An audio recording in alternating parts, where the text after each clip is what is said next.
Ndiyo, lakini lengo kubwa ambayo tumekuwa hapa kanisani tumeitwa ni kwamba tumngojee Bwana. Haleluya. Ulimwengu isituzuie, mambo ya dunia isifanye kwamba unasahau kama wewe ni Mkristo, wewe ni bibi harusi na pia unangojea bwana harusi.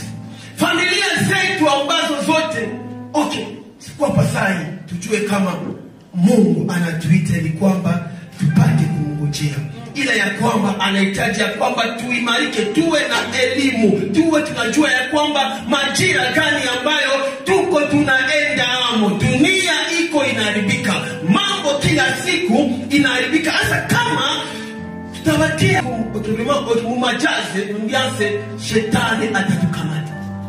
Yesu anaambia Petro, Simoni Petro, mimi nakuombea kwamba imani yako isimame.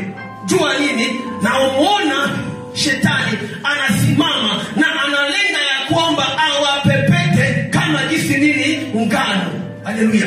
Ulimwengu wa giza kila siku inafanya kazi ili kwamba ipepete wa Kristo. Hasa nasi wa Kristo tusilale, tuwe macho, tufe nini? Tumngojee Bwana. Haleluya.